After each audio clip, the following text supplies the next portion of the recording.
আজকে আসিফ মাহমুদকে আমি বলি, বাবা তোমার সিটের তো অভাব নাই, তুমি চাইলে 5টা সিট তোমারে মানে 3টা সিট তোমাকেই দিতে পারে। আচ্ছা শোনেন, এনসিপি কি এখন কোনো দলের মধ্যে আছে? না না, একটা প্রশ্ন আছে, যেহেতু তারা জোটে গেছে এবং গতকালকে তারা বলেছে যে আগামী নির্বাচনে অংশগ্রহণ করবো কিনা ভেবে দেখার সময় এসেছে। এখন আপনারা কি ভাবছেন যে আগামী নির্বাচন বানচালের কোনো পায়তারা হচ্ছে কিনা দলীয় জোটের মধ্যে দিয়ে? নির্বাচন বানচালের জন্য ষড়যন্ত্র করে কারা? যারা দেখে ঘুমাই দেখে সিট হইবে 310টা, একসময় কিন্তু তারা 310টার কথা বলছে, 400 আসনের মধ্যে 300 আসন পাবে। আবার একবার বলছে জামাতের সাথে জোট হইলে 160টা পাইবে জামাত আর এনসিপি পাইবে 150, মানে 310টা। এই যে ঘুমাইয়ে যখন স্বপ্নে দেখে, দেখার পরে যখন দিন হয় ঘুম ভাঙে, দেখে যে আসন নাই, তখনই চিন্তা করে নির্বাচন না হওয়া ভালো।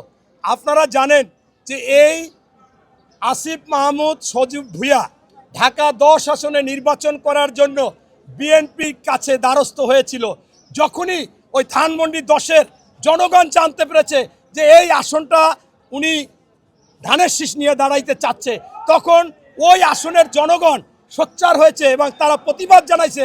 যদি এখানে আসিফ মাহমুদ একজন দুর্নীতিবাজ এবং তার শত প্রমাণ আছে, তিনি দুর্নীতি করেছে, ক্ষমতার অপব্যবহার করেছে, তার এলাকায় জমি জমা দখল করতে গিয়ে যারা বাধা দিয়েছে তাদের গ্রেপ্তার করিয়েছে, মামলা দিয়ে ধরিয়েছেন, সেই জন্য তারা বলছে যে আমরা এটা মানব না, আমরা নেমে যাব। তখনই কিন্তু সেইখানে আর নেওয়া হয়নি। আজকে আসিফ মাহমুদকে আমি বলি, বাবা তোমার সিটের তো অভাব নাই, তুমি চাইলে 5টা সিট তোমারে মানে 3টা সিট তোমাকেই দিতে পারে, কিন্তু তুমি নির্বাচন করবা না কেন? যখনই নির্বাচনের তুমি হলফনামা দিতা, যখনই তুমি নির্বাচনের সব কিছু শুরু করতা, তখন তোমার বিরুদ্ধে প্রতিদিন পত্রিকায় লিখতো যে তুমি কত কত কত কত অপকর্ম করছো, তুমি বুদ্ধিমানের কাজ করছো। এখন আর উল্টাপাল্টা করতে যাইও না, কারণ তোমার এখনো কি অবস্থা হবে তুমি হয়তো বা জানো না। আজকে আমি শ্রদ্ধা ভরে শহীদ হাদির কথা বলতে চাই। এই হাদি বলেছিল যে এই জুলাই আন্দোলনকে শেষ করে দিয়েছে এই এনসিপি এবং জামাত। এবং আপনারা একটা প্রমাণ শোনেন, যখন সরকার গঠন করা হয় আমি কাছাকাছি ছিলাম। আপনারা জানেন জোনায়েদ সাকিবকে আর্মিতে গাড়িতে করে নিয়ে গেছে শাসন, মানে আমাদের মাহমুদুর রহমান মান্নাকে নিয়ে গেছে, এরকম অনেককে নিয়ে গেছে, আমিও হয়তো বা পিছিয়ে গিয়েছি। আপনার সেই সময় যখন সরকার গঠন করবে নিয়মটা হয়েছিল এই যে সরকার যদি শর্ট টাইমের হয় তাহলে যারা এই সরকারে থাকবে তারা কোনো দল করতে পারবে না, তারা নির্বাচন করতে পারবে না। আর নতুবা যদি লং টাইমের হয় তাহলে জাতীয় সরকার সবাইকে নিয়ে হবে, 5 বছর থাকবে। তখন রাজনৈতিক দলগুলো বললো যে না, শর্ট টাইমেরই সরকার হোক। তখন শর্ত মাইনা এরা উপদেষ্টায় গেল, যাওয়ার পরই কয়দিন পর তারা দল করলো। এই যে লোভ, এরপরে আবার এখন বাইরে নির্বাচনও করতে চাইলো, হয়তোবা ভাগ্য হয় না বিভিন্ন কারণে। এখন আমি স্পষ্টভাবে বলতে চাই, বাবারা তোমরা তো 27টা আসন তোমাদের দিছে, ধরো 30টা আসন দিয়েছে, 270টা তো জামাতের। তো জামাতই তোমাদের কথাবার্তা বলুক, তুমি আবার যাই বলতে চাচ্ছ।